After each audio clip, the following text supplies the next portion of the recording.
आप सबको आज एक बार फिर इस खुशी के मौके पर, जबकि हम सब खुश हैं कि खुदावंद की विलादत का दिन है और घरों में खुशियां हैं, लाइटें जल रही हैं और हम टीवी के आगे बैठकर आज एक बार फिर रूह की निजात के हवाले से खुदावंद के कलाम को सुनेंगे और बहुत सारी बातें मैं चाह रहा हूँ आपके साथ की जाएं।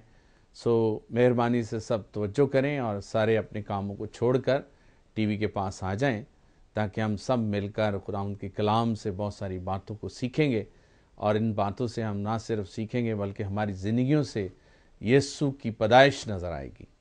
खुदावंद के कलाम के मुताबिक आज हम रूह की निजात में, जैसे मैंने अभी थोड़ी देर पहले आपको बताया कि क्रिसमस का मौका है, तो हम रूह की निजात में क्रिसमस के हवाले से सीखेंगे। मैं टीवी की तरफ से, तमाम मीडिया के काम करने वाले की तरफ से और आज के प्रोग्राम की तरफ से आपको वेलकम करता हूँ और एक खुशी के मौके पर आपके लिए क्रिसमस मुबारक की खुशियाँ आप छोटे से लेकर बड़े तक की ज़िंदगी में मुबारक कहता हूँ। आज के मजमून के मुताबिक हम देखेंगे कि क्रिसमस जो है, इसके मुख्तलिफ तरीके से हम किस तरह बरकत को ले सकते हैं, इल्म को सीख सकते हैं, बाइबल मुक़द्दस की बातों को सीख सकते हैं।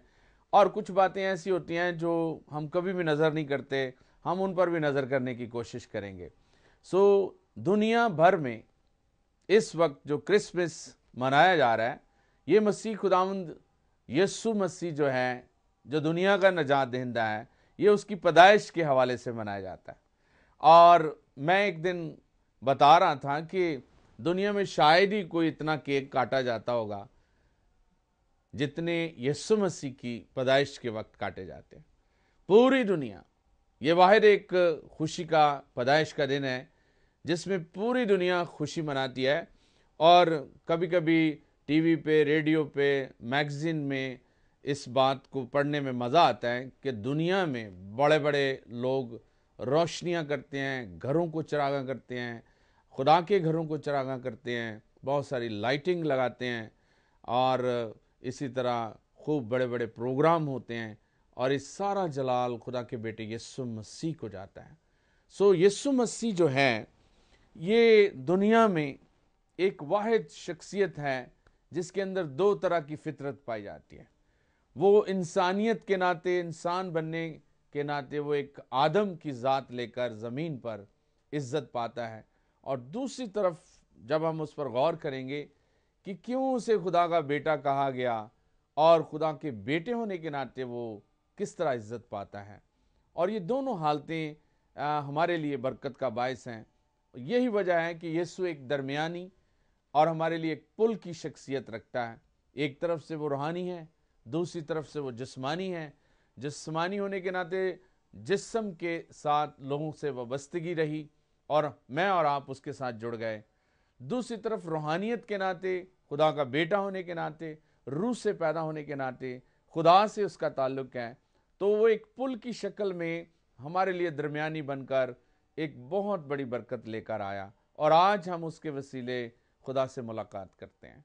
और ये एक बहुत खुशी का मौका है जिसमें हमारे लिए ये जानना और इसके बारे में समझना बहुत ज़रूरी है।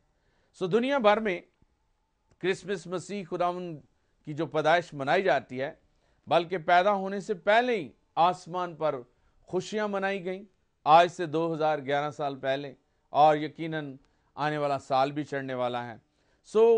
ये एक सिर्फ एक ऐसी हैसियत का हामिल है कि जिससे इंसान का निजात से ताल्लुक़ है। बहुत सारी शख्सियात नज़र आती हैं, बहुत सारे अंबिया नज़र आते हैं, लेकिन वाहिद ये एक ऐसी शख्सियत है जिसके बारे नबियों ने पेशन गोइयाँ की और इसके बारे में अलानिया उन्होंने बताया कि एक ऐसी शख्सियत है जो नए अहद का बानी होने के नाते हमारे सामने आता है। और कलाम में लिखा है, यर्मिया के 31 बाब में, अगर वहाँ पे आगे पढ़ें तो वहाँ पर वाज़ेह तौर पर यह बात बताता है कि एक नए अहद को लेकर आएगा और वो नया अहद जो है हमारे दिलों पर लिखा जाएगा।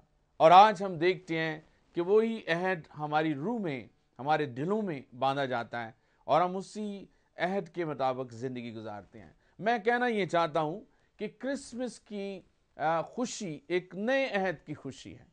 और नए अहद के हवाले से यीशु मसीह नए अहद का बानी ठहरा और उसके वसीले हमें नया अहद मिला, क्योंकि पुराने अहद पर चलते चलते लोग खुदा से दूर हो गए, लेकिन खुदा की बरकतों को या निजात को हासिल ना कर सके। लेकिन यीशु मसीह के बारे में पेशन को की गई, खुदा ने खुद इस के बारे में बताया कि मैं एक नया अहद तुम्हारे साथ बांधूंगा और वो अहद तुम्हारे दिलों पर लिखा जाएगा, और उसका अहद का ताल्लुक खून से होगा, वो रास्तबाजी का अहद होगा, वो फजल का अहद होगा, और वो पाकरू का अहद होगा, वो अहद हमेशा की जिंदगी का अहद होगा। और ये अहद है जिससे हम खुदा से मिलाप करते हैं। ये वो अहद है जिस पर खुदा ने हमें आने वाले वक्त के लिए आसमानी बादशाहत का अहद दे दिया। हम आसमान की बादशाहत के वारिस हो जाते हैं। यह अहद वरासत का अहद है और इसमें बहुत सारी कड़ियां मिली हुई हैं। यह महज एक बच्चे की पैदाइश का दिन नहीं मनाया जाता, ये असल में एक अहद की पैदाइश का दिन मनाया जाता है और उसका वजूद यीशु मसीह बनता है, और हम यीशु मसीह के वसीले इस अहद की बहुत सारी बरकतों को हासिल करते हैं और हर साल हम इस अहद की खुशियों को मनाते हैं। याद रहे कि जिस दिन ये अहद का साल चढ़ा था उस दिन हमने खूब एक दूसरे को नया साल मुबारक कहा था, और उस साल में हमने एक दूसरे को खुशियों के गिफ्ट भी दिए थे, लिए भी थे। उस अहद में जनवरी से लेकर 31 दिसंबर तक की दुआएं मांगी गई और वो पूरा साल ही एक नया साल था। इसी तरह उसी साल की इख्तितामिया खुशी 25 दिसंबर फिर हमारे दरमियान आ गई है और हम इस साल की इख्तितामिया में एक बड़ी खुशी यीशु मसीह की पैदाइश की मना रहे हैं। और फिर धीरे धीरे 5 दिन बाद हम एक और खूबसूरत नए साल की खुशी में दाखिल हो जाएंगे। लेकिन ये दोनों साल जो जिसमें हम बैठे हैं और आने वाले साल में जिसमें शामिल होंगे, ये दोनों ही यीशु मसीह की पैदाइश के साथ ताल्लुक रखते हैं, उसके अहद के साथ ताल्लुक रखते हैं। और जब से यीशु सन 0 उसकी पैदाइश से शुरू हुआ और उस अहद से हम वाबस्ता हो गए, और आज बहुत सारी दुनिया इस अहद के ताबे है और इस मसीही कैलेंडर के ताबे है और पूरी दुनिया में यह कैलेंडर राइज है। बेशक जमीन पर 40 कैलेंडर इस वक्त चल रहे हैं, हर कौम, हर कबीले, हर नस्ल के साथ कोई ना कोई कैलेंडर ताल्लुक रखता है, लेकिन मजमूई तौर पर पूरी दुनिया में मसीह कैलेंडर राइज है। और वाहिद ये एक ऐसी शख्सियत है जिसके बारे में यसाया में 2 दफा बेटे का जिक्र आया और खुदा ने अपने नबी पर यह बात जाहिर की। पहली बात उसने 7 बाब की 14 आयत में कही कि एक कंवारी हामला होगी और बेटा जनेगी और उसका नाम इमैनुअल रखेंगे। ये बात वाज़ेह होती है कि एक बेटा भी जनेगी, औरत भी है, कंवारी भी है, और शख्सियत बेटा पैदा होगा और उसकी शख्सियत के अंदर उसके नाम की खूबी क्या है। इमैनुअल का मतलब आप सब समझते हैं, जिसका मतलब है खुदा हमारे साथ, यानी वो बेटा जमीन पर मुजस्समा सूरत खुदा हमारे साथ होने की हैसियत रखता है। इसी तरह इसी चैप्टर में यसाया में 9 बाब की 6 आयत में लिखा, हमारे लिए एक लड़का तो अल्लाह दुआ और हमको एक बेटा बख्शा गया, सल्तनत उसके कंधे पर होगी और उसका नाम अजीब, मशीर, खुदाई कादर, अब्दियत का बाप, सलामती का शहजादा होगा। यहां पे भी हम देखते हैं कि उसके नाम में कितनी खूबियां हैं।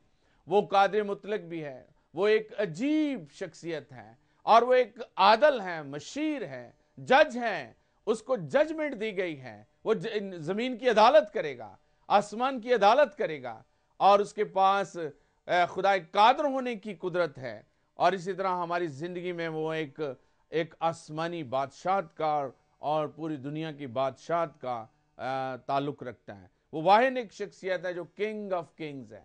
हम ये सारी बातें जो कलाम में लिखी हैं, मीका नबी के सहीफा से हम देखते हैं कि वहां पे भी उसने एक आदम जात को जिक्र किया है। 5 बाब की अगर पहली आयतें पढ़ें, और वो बताता है कि उस शख्सियत का ताल्लुक कदीमुल अय्याम से है, उसका मसदर जो हाल और कदीमुल अय्याम से है, उसकी शख्सियत अल्फा ओमेगा है, अव्वल और आखिर है। और हम देखते हैं कि उसने उसकी निशानदेही की कि वो कहाँ पैदा होगा। वो यहूदा स्टेट में, जो कि यीशु के दौर में मुल्क था फलस्तीन, उसके सूबे यहूदा में पैदा होगा। और यहूदा के अंदर एक छोटा सा गांव है और उस गांव का ताल्लुक चरवाहों से है और उसको ना साहूर बोलते हैं, बैते साहूर यानी चरवाहों का गांव। वो 5 चरवाहे थे और वहां पे एक रास्ते में एक सराय थी जिसका ताल्लुक पीछे जाएं तो हम अभी देखेंगे कि वो ताल्लुक दाऊद से जा जुड़ता है और पुराने वक्त में उसका नाम बैतलहम अफराता था। सो ये सारी बातें कितनी खूबसूरत बातें हैं और इनके साथ आपस में बहुत सारी लड़ियां और कड़ियां जुड़ी हुई हैं जिनको जानना, जिनको सुनना, जिन पर गौर करना बहुत ज़रूरी है हमारे लिए। इसलिए मैं चाहूँगा कि हम धीरे धीरे इन सारी चीज़ों को बखूबी तौर पर सुने और इस पर ध्यान दें। आप अपनी जगह छोड़कर मत जाएं, बल्कि तवज्जो से बैठें और जब जब भी आपको मौका मिले ज़रूर नोटबुक करें और उस पर अपने नोट्स लिखें, नोट करें और आपको ये बातें आपके काम आएंगी, आपके चर्च काम आएंगी, आपको सीखने का, सवाल करने का मौका मिलेगा। क्योंकि रूह की निजात का जो ताल्लुक है इस प्रोग्राम का, इसका मतलब यही है कि आप कुछ ना कुछ सीखें और आपकी ज़िंदगी में ये कलाम मुकद्दस जो है, रूह के निजात का जो प्रोग्राम है, वो आपके लिए बरकत का बायस हो। हम क्रिसमस के हवाले से आगे बढ़ेंगे और मैं आगे पीछे कुछ बातें करता जाऊंगा। कभी मैं पुराने अहदनामे में जाऊंगा, कभी मैं नए अहदनामे में रहूंगा, ताकि हम दोनों तरह से खुदा की कलाम की बरकतों को सीखें। थोड़ी देर के लिए, चूंकि क्रिसमस है, हमारे लिए एक बड़ी फोकस करने वाली जगह है बैतलहम। हम इस पर थोड़ा सा तवज्जो करेंगे और इसी तरह फिर पुराने वक्त के हवाले से नबियों की बातों पर भी गौर करेंगे कि किस तरह वो इस खूबसूरत दिन की तलाश में रहे और वो बड़ी उम्मीद के साथ जिंदगी गुजारते रहे। उन्होंने बड़ी उम्मीदें बांधी, लेकिन आज हम देखते हैं कि हमारे दौर में हमारे लिए ये खूबसूरत बात है कि वो शख्सियत जिसके लोग मुंतजर थे, वो एक नए अहद का बानी हमारे दौर में पैदा हुआ। और कुछ हमारे बुजुर्ग पुराने अहदनामे में इस आस को लगाकर बैठे रहे, लेकिन उनकी ज़िंदगी में ये दिन नहीं आया। वो ईमान के साथ ज़िंदगी गुजारते रहे और इब्रानियों का मुसन्नफ 12 बाब में उनके बारे में लिखता है सब कुछ। हमारी ज़िंदगी एक बहुत खूबसूरत ज़िंदगी है और इसमें एक खूबसूरत बात यह है कि हम लोग खुदा की बनाई हुई कारागरी हैं, हम उसकी खास सन्नत हैं। ज़मीन पर की हर चीज़ को खुदा ने क्रिएट किया, उसने वजूद दिया। वो एक बाप है, खुदा एक बाप है और उसने हमें बनाया, अपने हाथों से बनाया। लेकिन नए अहद में हम देखते हैं वही लोग जो उसने अपने हाथ से बनाए, वही कायनात की खूबसूरती जो उसने अपने हाथ से बनाई, लेकिन गुनाह की वजह से असीरी में चली गई, गुनाह की वजह से कैद में चली गई, गुनाह की वजह से खुदा की आंख से ओझल हो गई और गुनाह की वजह से खुदा खुद भी इस पर ना देख सकता था, ना इसकी तरफ कान लगा सकता था। लेकिन एक दिन जो उसने अपने प्यार से चीज बनाई, उससे कितनी अजीब बात है, कीमत देकर खरीदनी पड़ी। और हम देखते हैं कि नया अहद कीमत से खरीदे हुए और कीमत देने वाले यीशु मसीह के वसीले हमारे लिए अहद बाना गया। और हम देखते हैं इस अहद में जो कि कीमत से खरीदे हुए लोग हैं और कीमत जो है खुद यीशु मसीह खुदा का बेटा बनकर हमारे लिए इस नए अहदनामे के लिए आता है। इसीलिए उसका नाम मुनज्जी, निजात देंदा, फिदिया देने वाला, छुड़ाने वाला, बचाने वाला और इस तरह की खूबसूरत बातें उसके बारे में कही जाती हैं। और उसके बारे में यह भी कहा जाता है, बहुत सारे लोग अपने घरों के ऊपर एक नेम प्लेट लगाते हैं, ये डॉक्टर है, ये इंजीनियर है, ये फलां है, ये फलां है, लेकिन यीशु मसीह के नेम प्लेट पर लिखा हुआ है, खोयों को ढूंढने और नजात देने आया। वो नजात दहिंदा है, उसने नजात दी है, ना सिर्फ आपको, मुझे, मेरी बहन आपको, मेरे भाई, मेरे बुजुर्ग, नन्नी जान तुझे, बल्कि हमारी जमीन पर की हर चीज को उसने नजात दी है। जमीन की हर चीज यीशु मसीह से नजात पाई गई। जमीन की हर चीज एक नए अहद में आ गई। जमीन की हर चीज जिससे खुदा प्यार करता था, इसी नजात दहिंदा के वसीले खरीदी गई है और इसी के वसीले सारी लानत जिसकी वजह से खुदा से ये दूर हो गई थी, दोबारा से इसे पाक किया गया यीशु मसीह की इसी पैदाइश के वसीले। अगर हम बाइबल मुकद्दस में निगाह करें तो जबूर नवीस पर यह रोया आई और उस पर खुदा ने मुकाशवा खोला। और अगर आप पढ़ते हैं तो 148 जबूर को जरूर पढ़ें, वहां पे इस बात का जिक्र आता है कि खुदा ने फिर से इस जमीन को, आसमान को अपने बेटे यीशु मसीह के वसीले आजाद किया। इसी आजादी से आसमान भी उसकी खुशी मनाता है, इसी आजादी से जमीन पर की हर चीज भी खुशी मनाती है। ये चरिंद, ये परिंदे, ये औले, ये बर्फ, ये नाले, राजे, साईं, अमीर, गरीब, सब 148 ज़बूर में लिखा है खुशी मनाते हैं, तारीफ करते हैं। और आसमान के फरिश्ते भी, आसमान की सारी लुकाई जो है, जमीन की सारी लुकाई जो है, आसमान और जमीन दोनों उसकी तारीफ करते हैं। सो ये एक बड़ी अजीब बात है कि खुद बनाने वाला, जिसने पूरी दुनिया को बनाया, मुझे और आपको बनाया, एक खूबसूरत इंसान को बनाया और फिर बाद में इसे खरीदा भी। और ये बड़ी अजीब सी बात है कि जो प्यार करता है वो फिर से खरीद कर अपना बनाता है। और याद रखें, जो चीज खरीदी जाती है फिर उसके लिए एक बहुत बड़ी जिम्मेदारी भी बन जाती है। सो खरीदी हुई चीज को वो लेने भी आ रहा है, और एक दिन आएगा जिनको उसने अपनी जान, अपना फिदिया, अपना खून देकर खरीदा है, उन्हें लेकर जाएगा। हालेलुया! जोरदार ताली बजाएं इस बात के लिए, क्योंकि यही एक खूबसूरत बात क्रिसमस के मौके पर सीखने वाली है। महज ये नहीं है कि चरनी में एक स्टैचू बना दिया या ड्रामे कर हम ड्रामास में इस बात को बनाते हैं। बेशक ये हमारी ये सारी तकरीबात जो है ये हकीकत पर मबनी है, ये दुनियावी ड्रामे नहीं है, ये सच्चाई पर मबनी है, सच्चाई की हकीकत है। लेकिन आज वो जो आज से 2011 साल पहले पैदा हुआ, वो आज वो हमारे दिल की चरनियों पर, हमारी जिंदगी में नजर आना चाहिए, नजर आ भी रहा है। और बहुत सारे लोग इस बात पर खुशी मनाते हैं और पौलुस रसूल की तरह कहते हैं कि अब मैं वो नहीं हूं, मुझ में मसीह का किरदार, मसीह की जिंदगी मौजूद है, और होना भी ये चाहिए। आज अगर आप इस क्रिसमस के मजमून को सीख कर जो आपको सुनाया जा रहा है, अगर आप बदलते नहीं हैं, तो याद रखिए आपकी जिंदगी में जितने भी क्रिसमस आए हैं और आज भी आ गया है, याद रखिए वो किसी काम का नहीं है। क्योंकि असल क्रिसमस यह है, असल मसीह की पैदाइश यह है कि वो मेरी और आपकी जिंदगी से नजर आना चाहिए, एक मसीह होने के नाते नजर आना चाहिए, और हम साबित करें कि यीशु मेरी जिंदगी में पैदा हो गया है। और अगर हम ऐसा नहीं करते तो याद रखिए हमारे पुलाव खाने, हमारे अच्छे कपड़े पहनने, हमारा ठंड में रात को या सुबह चर्च जाना और वहां घंटों बैठना बेसूद है। उसकी कोई हमारी जिंदगी में अहमियत नहीं है, और ना खुदा उसकी तरफ तवज्जो करेगा, क्योंकि वो उसी पर निगाह करता है जो यीशु पर ईमान लाता है, जो उसकी पैदाइश पर ईमान लाता है, जो उसकी अलूहियत पर ईमान लाता है, जो उसके क्रूसिफिक्शन पर ईमान लाता है, जो उसके मुर्दों में से जी उठने पर ईमान लाता है, जो ये भी ईमान लाता है कि वो दोबारा मुझे लेने आ रहा है। और ये सारी कड़ियां इस बात पर ज़हमत हैं कि हम मसीही हैं और हम मसीह पर ईमान रखने वाले हैं, और मसीह हमारी जिंदगी से नजर आना चाहिए। सो मेरी और आपकी खुशी इसी में है कि हम इन बातों पर बड़े बगौर तरीके से तवज्जो करें और अपनी जिंदगी को और अपनी जिंदगी के हर एरिया में यीशु मसीह को नजर आने दें। मैंने बहुत सारे घरानों को देखा, वो यीशु मसीह को मानते हैं, और जिस तरह मैं एक सर्कल बना दूं, सर्कल हमारा दायरा जिंदगी है, और जरूरत तो यह है कि उस सर्कल का जो मरकज है वो यीशु होना चाहिए। लेकिन हम देखते हैं कि बहुत सारे लोग मसीह को मानते हैं लेकिन मरकज खुद बनकर बैठे हैं और मसीह को किसी कोने में रखा हुआ है।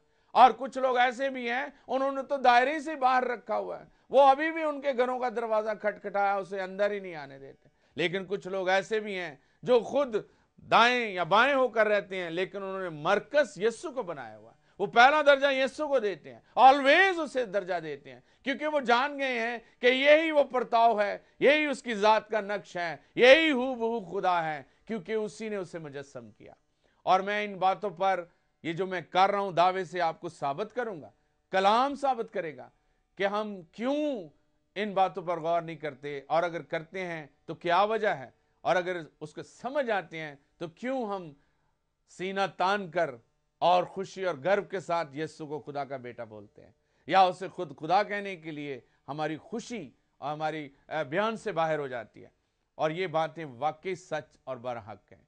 सो मेरी तवज्जो और आपकी तवज्जो बैतलहम पर लगाई जाती है। ये क्रिसमस के आगाज में ये एक सराय है जिसकी तरफ हम देखते हैं कि एक चरनी नजर आती है, और उस चरनी में जहां पे बैल और गाय बांधे जाते हैं सराय में, वहां पे यीशु मसीह की वलादत हुई।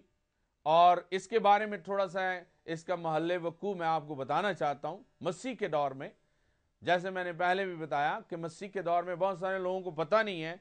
मैंने कई दफा किसी को पूछा कि मसीह के मुल्क का नाम क्या है, तो कुछ बच्चे बोलते हैं, बल्कि बड़े भी बोलते हैं, कुछ टीचर हजार भी बोलते हैं कि मसीह का जो मुल्क था वो जी यरूशलेम था। किसी को पूछो तो वो कुछ और बोलता है, कुछ और बोलता है। लेकिन आज गौर से देखिए, आपकी बाइबलों में भी ये नक्शाजात मौजूद हैं। मसीह के दौर में उस मुल्क का नाम फलस्तीन था और फलस्तीन के 6 सूबे थे। बीच में से दरिया यर्दन गुजरता है। अगर आप बाइबलें खोलें तो पीछे इसका नक्शा भी है, और दाएं तरफ 3 सूबे हैं और बाएं तरफ 3 सूबे हैं, और ऊपर से नीचे को एक दरिया बहता है। और उस दरिया में देखते हैं कि सेंटर में एक झील आती है और उस झील में एक नदी है। उस नदी का नाम गलील है। और वो गलील नदी जो है, उसके साथ जहां पे वो गलील नदी है, सूबा भी है लेफ्ट साइड में, और उस सूबे का नाम गलील सूबा है। राइट साइड में ऊपर जो सूबा है उसको, और उसके बाद नीचे, और उसके बाद नीचे दाएं तरफ 3 सूबे हैं। ऊपर जो सूबा है और दरमियान में जो सूबा है और ये जो नीचे सूबा है, ये तीनों सूबे जो हैं एक तरफ, इनमें से होकर यीशु गुजरता था। और मैं आपको बताना चाहता हूं इन सूबों के बारे में। इन सूबों में जो नीचे को आता है, पहली तरफ ऊपर गलील है लेफ्ट साइड में जहां पे झील पाई जाती है, फिर नीचे सामरिया है, और उसके बाद नीचे आ जाए लेफ्ट साइड में जहां पे यरूशलेम शहर है, फसील है, और वहां पे करीबी बैतनिया, और इसी तरह नीचे और चले जाएं तो बैतलहम गांव, और इस तरह के बहुत सारे चरवाहों का गांव भी पाया जाता है। तो ये एक लेफ्ट साइड की तरफ इशारा है। दूसरी तरफ जो है वो दरिया के दाएं तरफ रूमी सूबा था ऊपर, और उस सूबे को जो रूमियों ने कब्जा किया था सूरिया कहते थे। उससे थोड़ा सा नीचे आ जाए तो दिक्प्लस एक सूबा था जिसका मतलब है 10 शहर, और नीचे थोड़ा सा आ जाए जहां पे बहरे मुर्दार या मुर्दा दरिया शुरू होता है, जहां की करीब करीब यूहन्ना बपतिस्मा देने वाला बपतिस्मे देता था, उस सूबे का नाम पीरिया था। पीरिया और यहूदा आपस में मिलते हैं। पीरिया से ये यीशु मसीह गलील से नदी में बैठते और कश्ती रानी करने के बाद ये बीच के सूबे में आते जहां पे दिक्प्लस था, और वहां से होकर ये पीरिया में आते और पीरिया से फिर वापस पार करके ये दिक्प्लस में आते थे, क्योंकि बीच में से सामरिया में से यहूदी लोग नहीं गुजरते थे क्योंकि उनको नीच समझते थे। लेकिन यीशु अपने मनादी के दौर में सामरिया में भी गया। आपको वाकई याद होगा, एक सामरी औरत के कुएं पर गया था।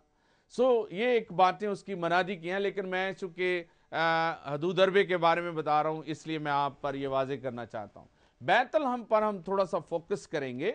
बैतलहम ये यहूदा के इलाके में एक छोटा सा कस्बा है जिसका नाम यरूशलेम के बिल्कुल करीब है, ये 6 मील के फासले पर है, जिसका नाम पुराना नाम बैतलहम अफराता है। और इसके साथ बहुत सारी जुड़ी हुई बहुत सारी बातें हैं, जिसमें खास तौर पर इब्राहिम के दिल पसंद शहर जबरून एक जगह है जिसकी सड़क पर वाक़या एक शहर पाया जाता है, जिसके मगरब की तरफ, जो यरूशलेम के मगरब की तरफ वादी हनूम पाई जाती है, उसके दरवाजे के सामने, यरूशलेम के सामने मगरब की तरफ एक वादी है जिसको बोलते हैं वादी हनूम। उसके दरवाजे के सामने है, ये एक बड़ी खास जगह है जबरून। ये इब्राहिम का वहां पे मकबरा है, और ये भी इसके करीब करीब एक बड़ी मशहूर जगह है। इसके साथ कदीम नाम इसका बैतलहम का है, बैतलहम अफराता, जो दाऊद के दौर में रखा गया या दाऊद के दौर में बोला जाता था, बैतलहम अफराता। इसके लगवी माने जो बैतलहम अफराता के हैं, यानी इब्रानी में इससे बोलते हैं रोटी का घर, गजा का घर, और अरबी में से बोलते हैं गोश्त का घर।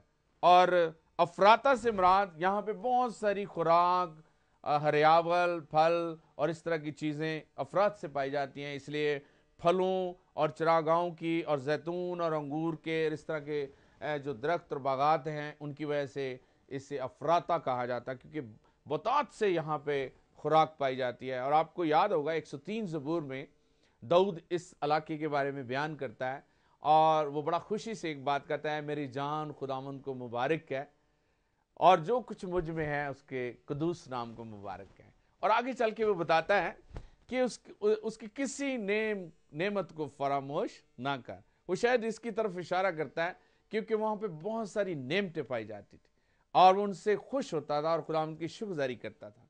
सो ये वो इलाका है जिसके बारे में मैं आपको वाज़ेह करना चाहता हूं कि यहां पर जिंदगी की रोटी आती है।